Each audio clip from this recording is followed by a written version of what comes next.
The story of life is not merely a record of adaptation or conquest. It is fundamentally a relentless record of avoidance, written in the urgent language of immediate reaction. Before logic, before language, before even the simplest concepts of self, there was fear. Fear is the first, essential language of survival. It is the ancient, visceral understanding that the world is inherently dynamic, dangerous, and that termination is always imminent. We often perceive fear as a weakness, a disruptive force, but scientifically, it is the most finely tuned life preservation system ever devised by evolution. From the single-celled organism retracting from a caustic chemical to the herd animal bolting at a shadow, the impulse is identical. Instinct is the vast library of successful ancestral failures encoded in our DNA, giving us preemptive instruction. This documentary explores that primal response, how the mechanism of fear directs the flow of life, shapes ecosystems, and ultimately defines our humanity. To survive is to constantly navigate a universe indifferent to your existence, where the only guarantee is the presence of danger.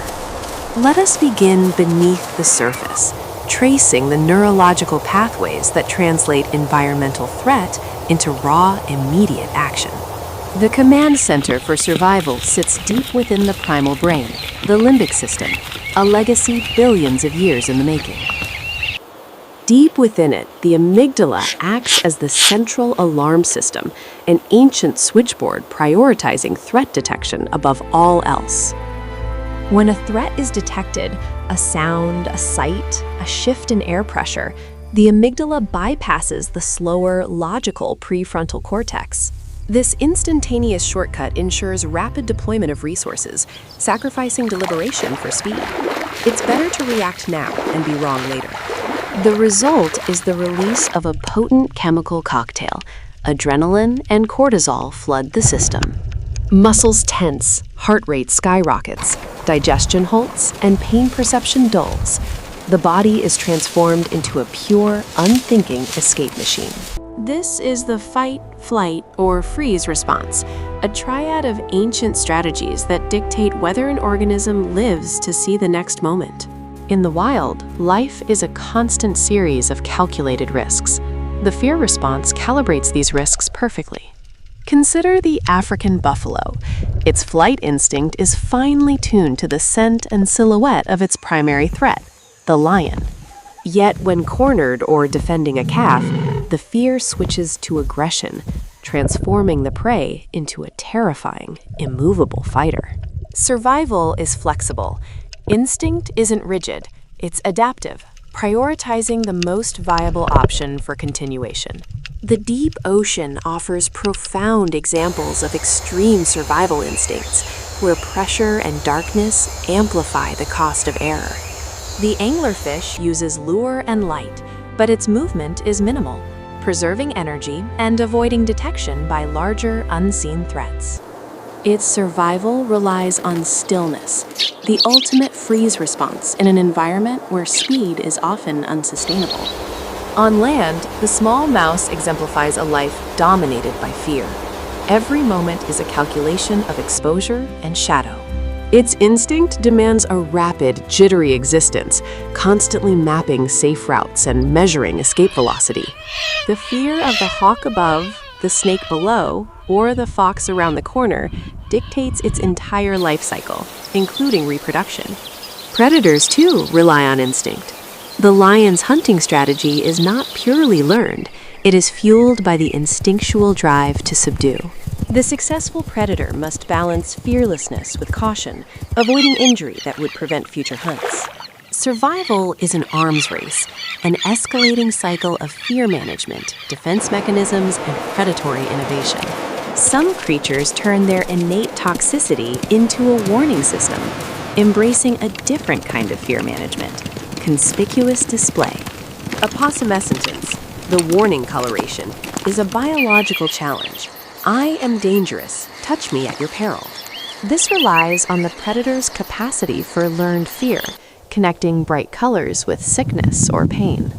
Other species master mimicry, borrowing the warning signals of toxic neighbors without possessing the actual defense. This is a profound evolutionary bluff, a strategy built entirely on exploiting the innate or learned fear of others. Insects, though small, show sophisticated instinctual responses. The sudden eye spots on a moth's wing are a startling diversion. It simulates the stare of a larger, scarier predator, activating the aggressor's flight mechanism for a crucial second. For social animals, fear takes on a collective dimension.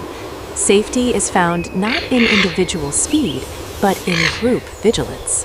The murmuration of starlings is an awe-inspiring living fluid, instantly responsive to the detection of a hunting falcon. The fear signal passes from neighbor to neighbor, translating individual panic into a coherent defensive wave. This collective instinct confuses the predator and minimizes the probability of any single individual being caught. In environments where visibility is low, instinct relies on acoustic cues. Bats use sound to map the world, but also to evade their own predators. Certain moths have developed specialized hearing organs tuned specifically to the frequency of bat echolocation. This is a perfect example of a pre-programmed, hardwired survival response. No time for thought, only immediate chaotic action. The most fundamental instinct is the drive to protect one's offspring. Parental fear is perhaps the most fierce iteration of survival. A normally timid creature will fight to the death when its genetic legacy is threatened. Self-preservation yields to genetic preservation. The intensity of this fear overrides the body's normal pain thresholds, providing a surge of temporary, incredible strength. This instinctual mechanism ensures that the next generation, carrying the successful genes, has a chance to endure. Even in the realm of plants, we find analogous survival responses, sensing and reacting to threats, albeit on slower timescales. Plants release defense chemicals, sending warnings through the air or even underground root networks to their neighbors. They don't feel fear as we know it, but they exhibit the same core objective: recognize danger, deploy defense, survive. Now, we turn to humanity. We are uniquely defined by our capacity for abstract thought, yet we remain slaves to ancient instinct. Our modern fears are rarely existential. The tiger in the grass has been replaced by the traffic jam or the mortgage payment. Yet our physiological response remains identical: the same surge of adrenaline, the same readiness to fight or flee. This mismatch between ancient hardwiring and modern environment leads to chronic stress and anxiety disorders. Our bodies are preparing for a sprint across the savannah, while we are merely preparing for a presentation. But true, life-saving instincts still surface when civilization fails, or when danger is immediate and tangible. The flash flood, the collapsing building, the sudden accident, these instantly strip away intellectual veneer. Those who survive often credit a split-second, irrational impulse, the feeling that demanded immediate, desperate action. That impulse is the sound of our ancestors screaming a warning across millennia, a gift of preemptive survival. One powerful human instinct is the fear of the dark, or scotophobia, a legacy from a time when night brought the greatest risks. We fear what we cannot see, what we cannot map. Uncertainty itself is the primary trigger of primal fear. Our aversion to heights, or acrophobia, is another crucial evolutionary safeguard preventing fatal missteps. The instinctive pullback from the edge is not a choice. It is an automatic, non-negotiable command from the nervous system. Fear also governs our social dynamics. The instinct for self-preservation extends to the preservation of the group. The fear of social exclusion, or ostracization, was once synonymous with a death sentence on the open plains. This ancient fear still drives much of our behavior, compelling us toward conformity and the seeking of validation. But survival often demands temporary group abandonment. The freezing mechanism is complex, allowing for tactical retreat. When flight or fight is too risky, Remaining motionless renders the subject temporarily invisible to predators relying on movement. This catatonic state also provides a moment for the cognitive brain to catch up, allowing for planning amidst the panic. In human crisis, the freeze manifests as dissociation or shock, a protective mental numbness allowing the mind to compartmentalize trauma. It is a psychological tactic of last resort, minimizing the emotional injury until the immediate physical threat has passed. The neurological machinery of instinct is not just reactive, it drives exploration and learning through careful exposure to danger. Fear mixed with curiosity creates caution. This blend is essential for mapping a hostile world without being paralyzed by it. Survival is ultimately defined by learning what is dangerous and what is merely perceived as dangerous. In the rainforest, the instinctual fear of snakes is immediate and intense, present in primates and humans alike. Studies show that primates recognize the serpentine pattern faster than any other shape, proof of a deep, pre-wired threat detector. This ancient warning system has saved countless lives and persists even in regions where venomous snakes are unknown. But instincts can be manipulated. Survival often involves misdirection, deception, and the engineering of false alarms. The pufferfish, rapidly inflating into a spiky ball, relies on its size and apparent danger to ward off attack.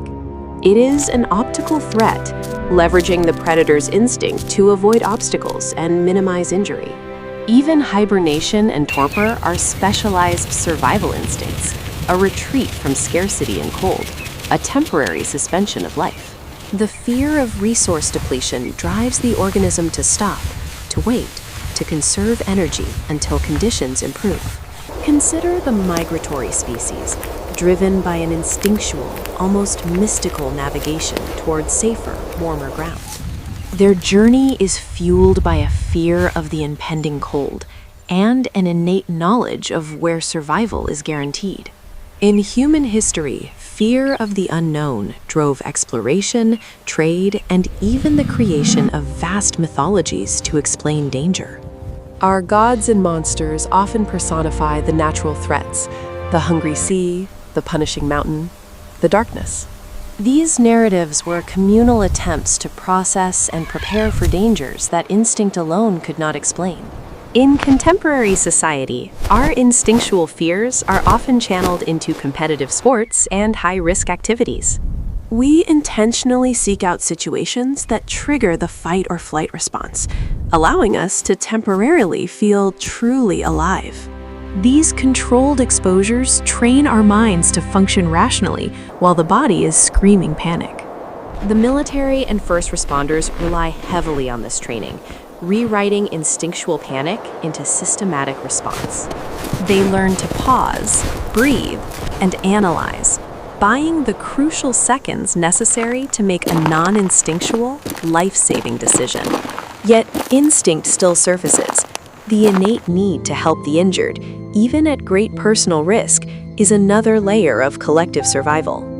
This selfless primal drive ensures that the species as a whole preserves its most vulnerable members. However, fear can also be destructive when misdirected. Phobias are survival instincts gone rogue, triggered by benign stimuli. Arachnophobia, the intense, irrational fear of spiders, is likely an echo of ancient, life-threatening encounters.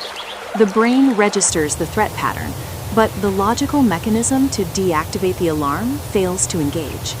Understanding this neurobiology is key to treating anxiety, allowing the conscious mind to re-educate the primal brain. The relationship between instinct and memory is critical. Traumatic events permanently adjust the threshold of the amygdala. Post-traumatic stress is the survival mechanism perpetually stuck in the on position, ready for a threat that is no longer there. Every loud noise, every shadow, every fleeting scent becomes a potential trigger, demanding an immediate, exhausting response. This condition reminds us that the instinct for survival, while necessary, carries an immense physiological cost. But evolution never stops. Even today, new survival instincts are being forged in the crucible of environmental change. Species confronted by climate chaos are developing new migratory routes and changing breeding cycles out of necessity. The necessity of survival compels change, pushing organisms to adapt or perish, the ultimate mandate of instinct.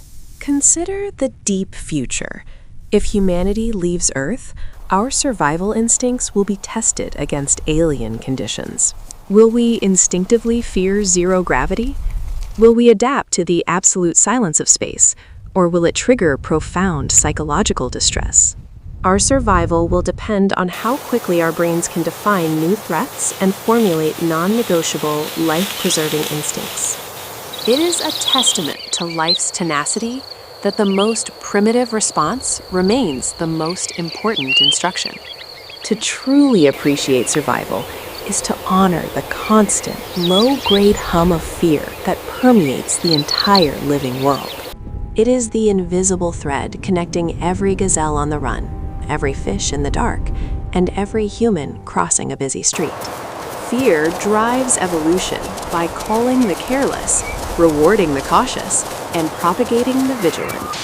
If life had no enemies, it would have no urgency, and ultimately, no form. Survival is not a peaceful state. It is a state of perpetual, high-stakes alertness, honed into an art form.